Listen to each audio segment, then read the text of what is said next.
Shalom, shalom everyone. I'm Rebekah from Teshuvah Ministries, and today we are going to finish reading about where Yeshua was during Purim. So we're actually going to read today where he was right before Purim and on Purim.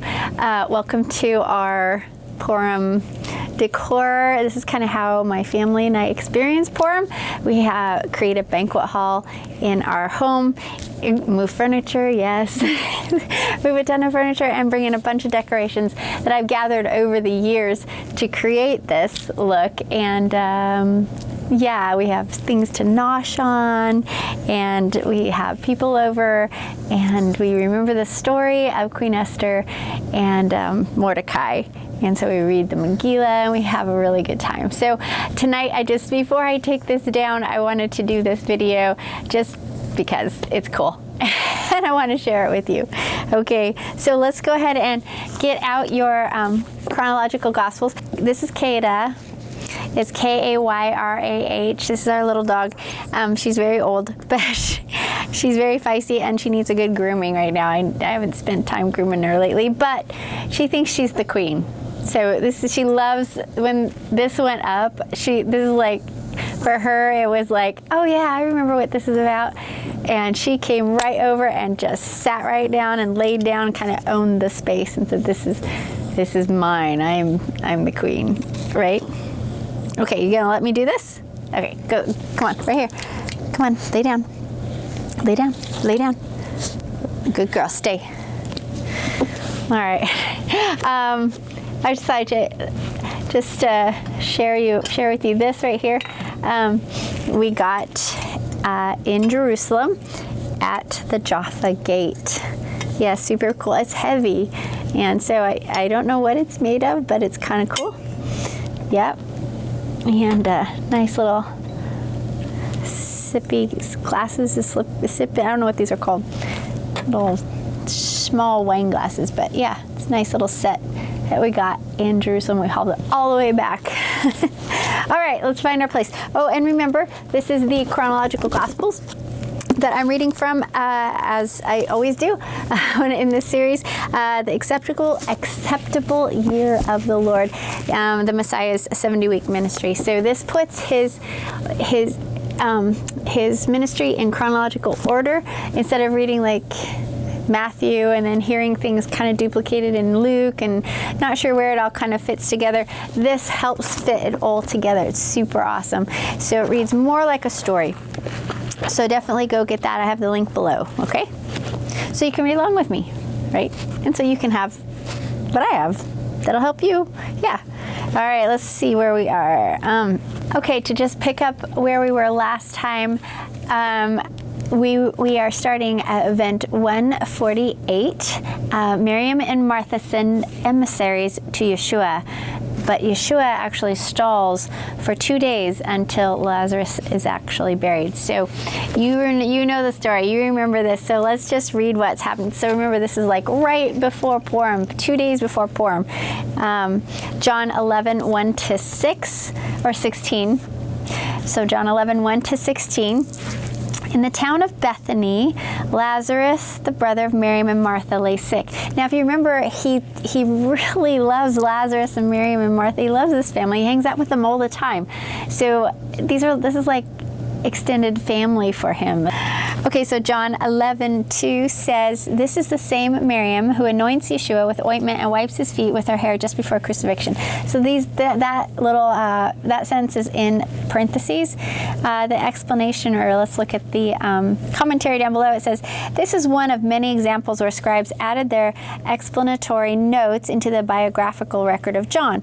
Before the protocol footnotes, scribes inserted their explanations into the text the way one might make notes in the margin of their Bibles." So that's interesting because that's in quotes, or not in quotes, in parentheses.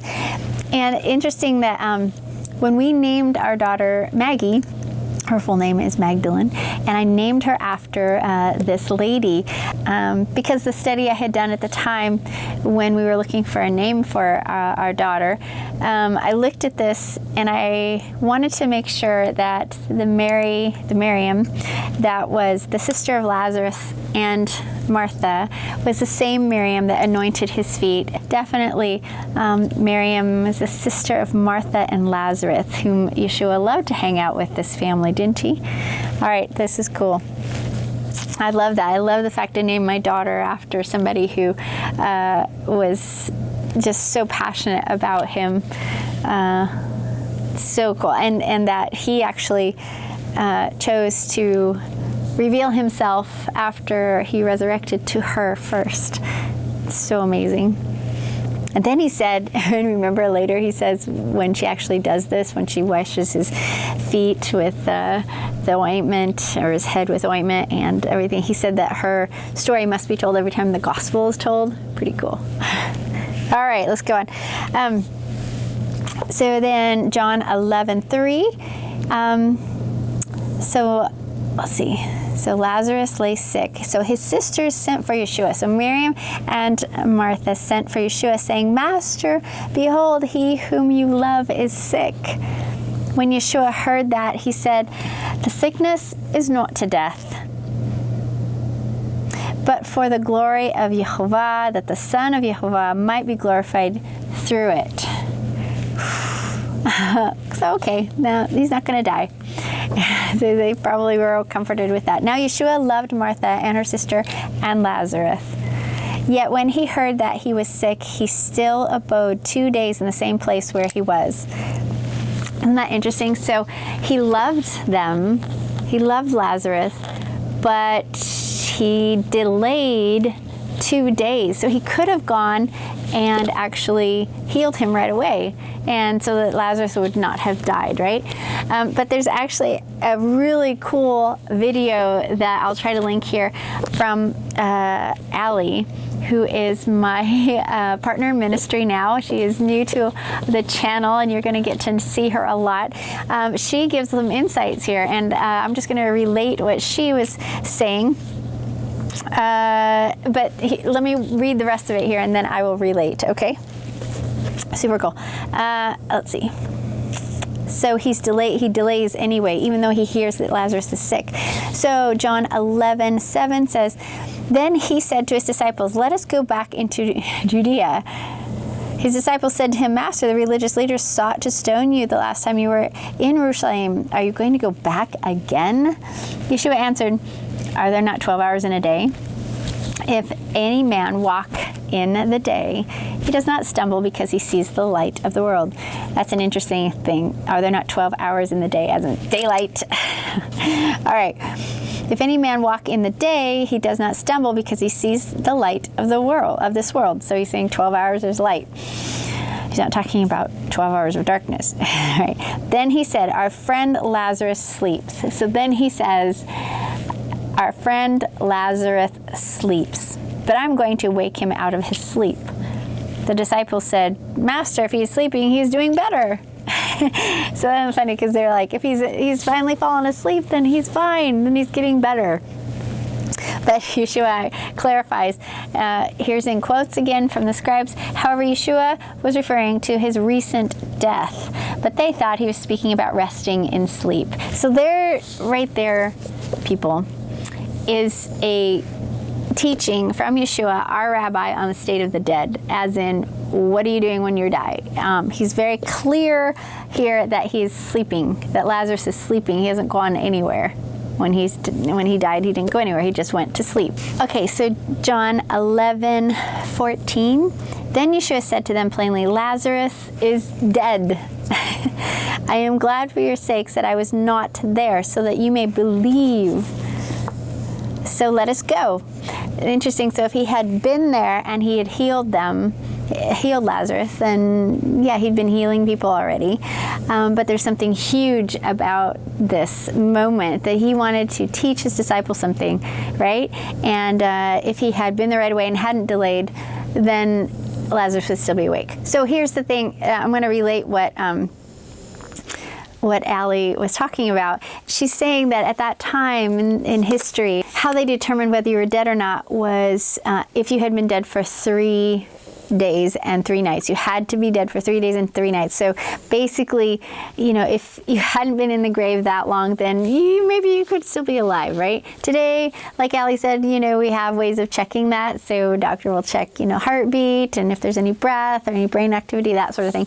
But back here, it had to do with the culture that he was working with. And so he delayed 2 days to make sure he was dead. So he didn't show up for like the fourth, I think on the fourth day. I think it was the fourth day. He gets to Lazarus, and Lazarus is super, super gone by then, and he stinks, remember? So he started to decay.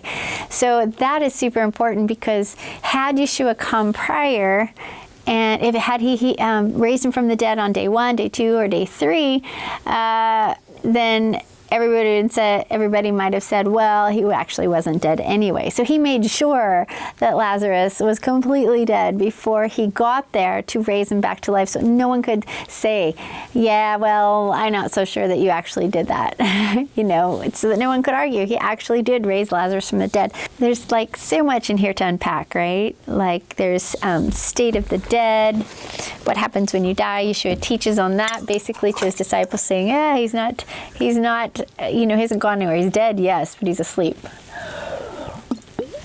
Right? There's also this idea that he actually put people that he loved, Miriam and Martha, he put them through something, a lot of they were probably very emotional, don't you think?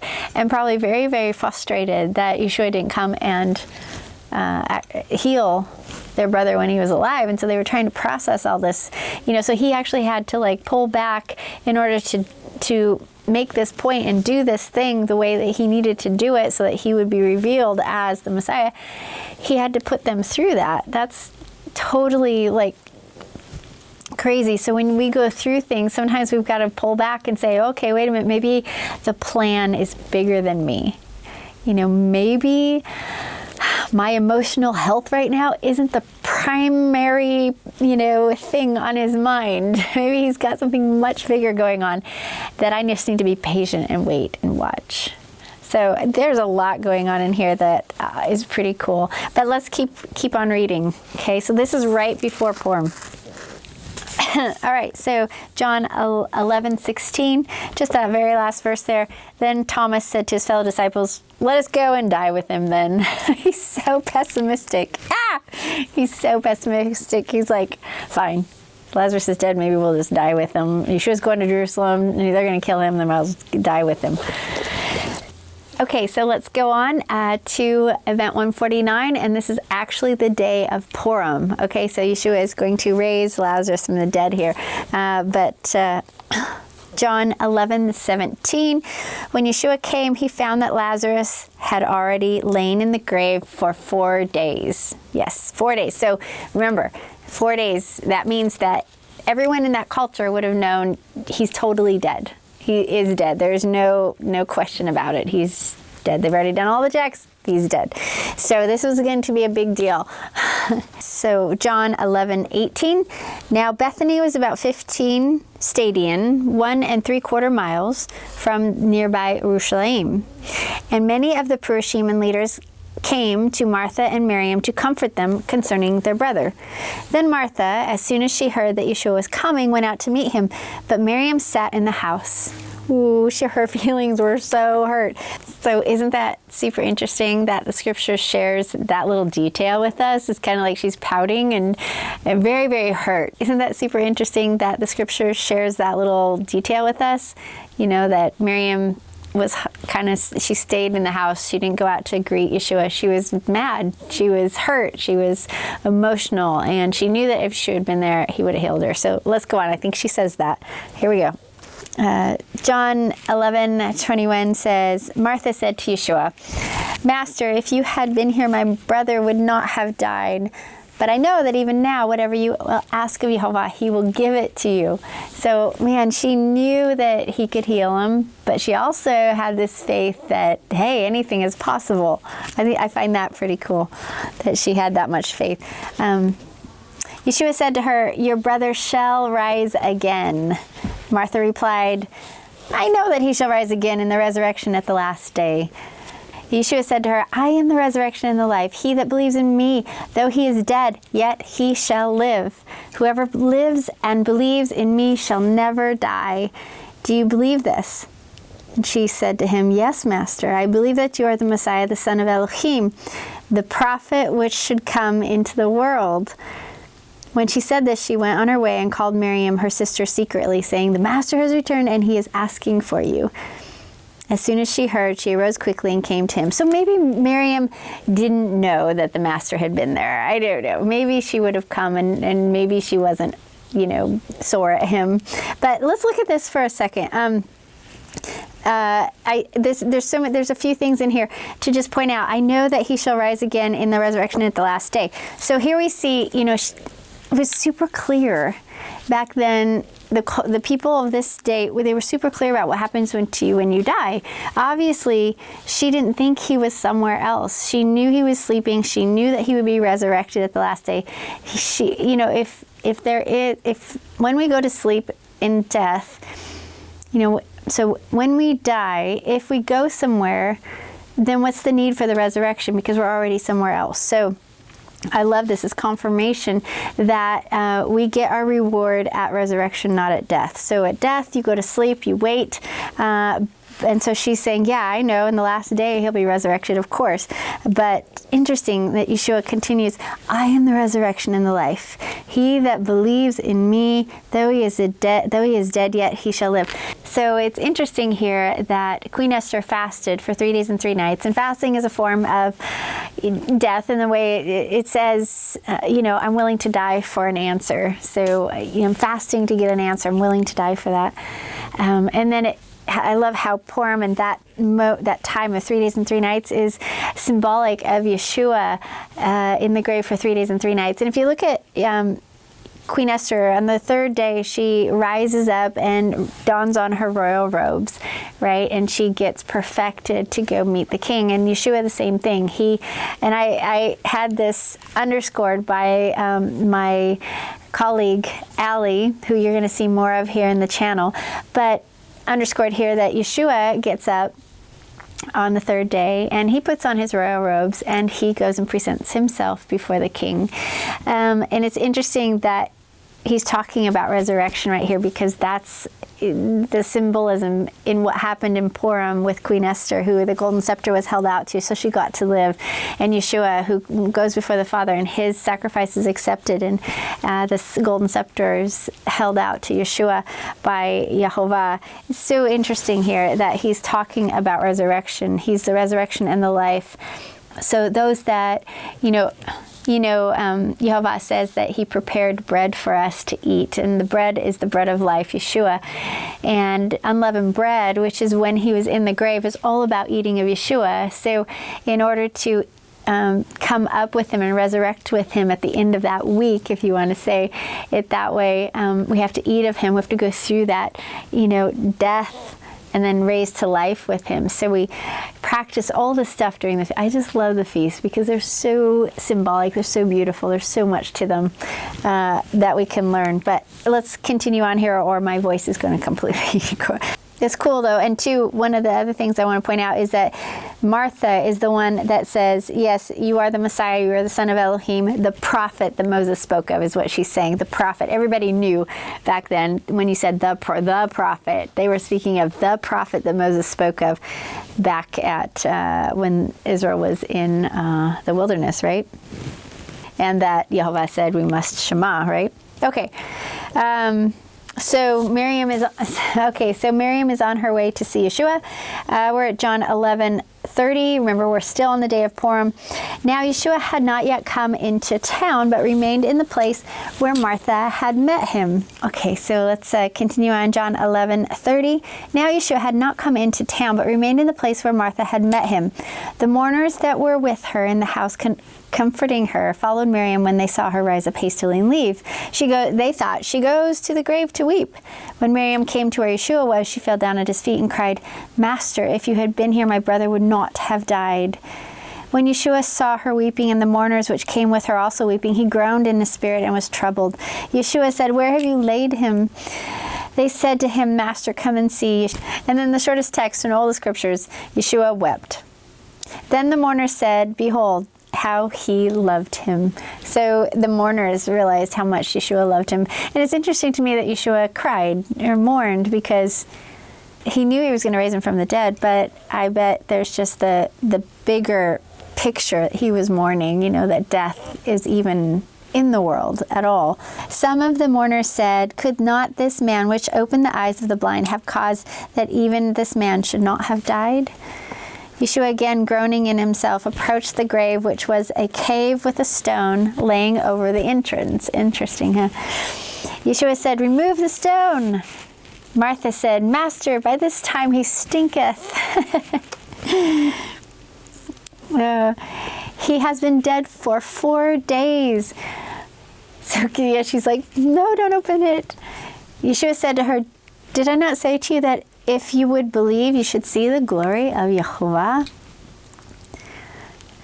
Then they took away the stone from the place where the dead was laid. And Yeshua lifted up his eyes and said, Father, I thank you that you have heard me, and I know that you always hear me, but because of the people which stand by, I speak so that they may believe that you have sent me. When he had thus spoken, he cried with a loud voice, Lazarus, come forth. The dead came forth, bound hand and foot with grave clothes, and his head was still bound about with a face cloth. Yeshua said to them, loose the face cloth and unwrap him. I think that's interesting. He says that first. I mean, he's going to start breathing here. Let's get that face cloth off of him, right? Then many of those which came with Miriam and had seen the things which Yeshua did believed in him. But others went to the Purim and told them everything Yeshua had done. Oh, the snitches, right? They're such snitches. All right, verse 47. The ruling Kohanim and the Persian then gathered the Sanhedrin and said, what shall we do? This man does many miracles. If we leave him alone, everyone will believe in him, and the Romans will come and take away both our positions and our nation. I wonder why they thought that. If we leave him alone, everyone will believe in him, and the Romans will come and take away both our positions and our nation. Look at that. So when you understand that he was here, he came and the change in priesthoods from Levitical to Melchizedek, and something that I always say when I go into that teaching is that the Purim were just mad because they were going to be jobless. Like Yeshua was coming to change the priesthoods, which meant that they would not have a job anymore, basically. They were not going to have the power and the position that they had for all that time. That was ordained by Papa, and but Yeshua was coming to change that, and they knew that, and they were mad. But interesting that they said that right here. Okay, let's go on. Verse 49. Caiaphas, the Kohen Gadol that year, said to them, you know nothing at all, nor have you considered that it is expedient that one man should die for the people rather than the whole nation perish. Interesting. So he got it. But this he spoke not of himself, but being the Kohen Gadol that year, he prophesied that Yeshua would die for the nation, but not for that nation only, but that he should also gather together in one the children of Yehovah that were scattered abroad. Ooh, listen to that. Let's look at that, because that's in parentheses here. Let's look at the commentary. This parenthetical note in the text references, among other prophetic passages, Micah 5:1-4. That's interesting. So they conspired together, and from that day forward, they were determined to put him to death. Isn't that interesting? So they must have been doing that outside of the Kohen Gadol's blessing. This he spoke not of himself. Have you not considered that it is expedient one man should die for the people rather than the whole nation perish? Interesting, because if you look at the story of Purim, so here, this is on Purim, okay? And you're looking at, do you remember when Queen Esther's she's like, when she decides she's going to do this, she's like, okay, if I perish, I perish. She's going to go forward to save her people, save the entire nation of Israel, who are in Susa, in Persia at that time, and she's going to lay down her life. And she's basically, if I perish, I perish, right? And so one life for a nation sort of idea, because she thinks she's going to die this is just a fantastic story because the prophetic implications and parallels are just stunning. I mean, Queen Esther, 3 days and 3 nights fasting in a state of death, and then she's going to give her life for the people. You have Yeshua, you have, Jonah, 3 days and 3 nights in the belly of the fish, which is the only sign that Yeshua gives to let everyone know who he is, that he's the Messiah. And then you have him just like Jonah was in the belly of the whale, just like Queen Esther was on her face for 3 days, 3 nights fasting. He was in the heart of the earth, in the grave, for 3 days and 3 nights, sleeping, awaiting his resurrection into immortality and into putting on his royal robes so that he could present himself and as an offering, first fruit, before the king, just like Queen Esther did when she was done. She gets on her royal robes and then presents herself to the king.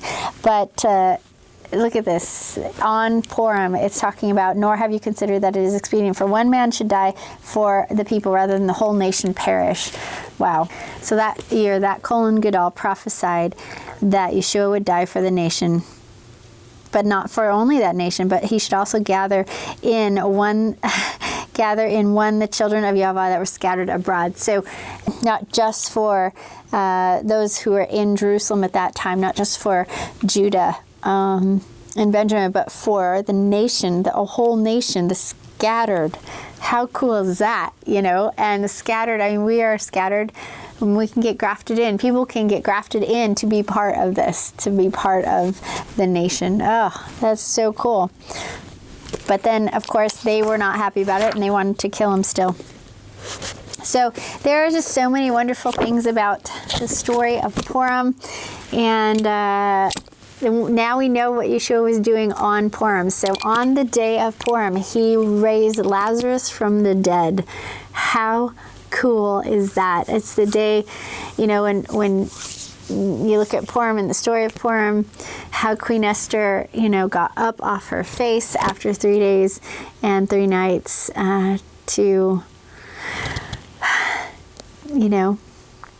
go before the king uninvited and perhaps perish. And here you have, it's almost like she resurrects out of that state of fasting and praying to, present herself.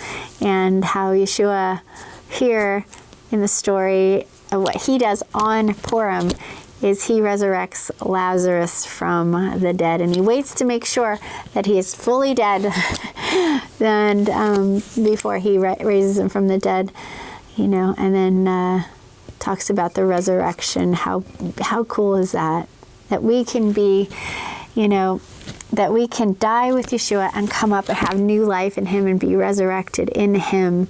That is the hope of Purim, I think. There's much about Purim that's beautiful, What dress do you wear? How do you get that dress? How do you prepare to meet the king? Listening to Haggai or the Ruach HaKodesh and saying, what is the king like? And I will wear that. The story of Queen Esther and looking at the details of it, we know we don't want to be like Vashti. We don't want to have our own holiday, our own Shabbat. We want to make our own holy day, we want to show up to his things. So we don't want to be the wicked Vashti who never gets to see the king again. She never gets to come into his presence again because she's been banished from the king because she didn't obey, right? On the 7th day, she didn't come to his party. She wanted her own thing on her own day during her own banquet. But we want to be like Queen Esther, the good queen, who didn't do that. She was obedient, but she was obedient to Jehovah. Definitely before being obedient to the laws of Persia, right? She put her life on the line to save her people. And here you have a story of how Yeshua puts his life on the line to save his people. And I love this. He's telling us that he's going to resurrect again at the end of those days, and that there's resurrection in him. So we will have the same thing that Lazarus had if we obey, if we believe in Yeshua and believe that he's a prophet that Moses spoke of, that Martha knew that day. So this is just fun. This is just a fabulous story. And thank you for listening to me today. Just ramble and read in my thoughts. All right. So we'll talk to you later. Shalom. And we'll see where he was between Purim and the head of the year and Rosh Hashanah next. All right, shalom, bye-bye. It says, this is one of the many examples where scribes added their explanatory notes into the biographical into the biographical record of John.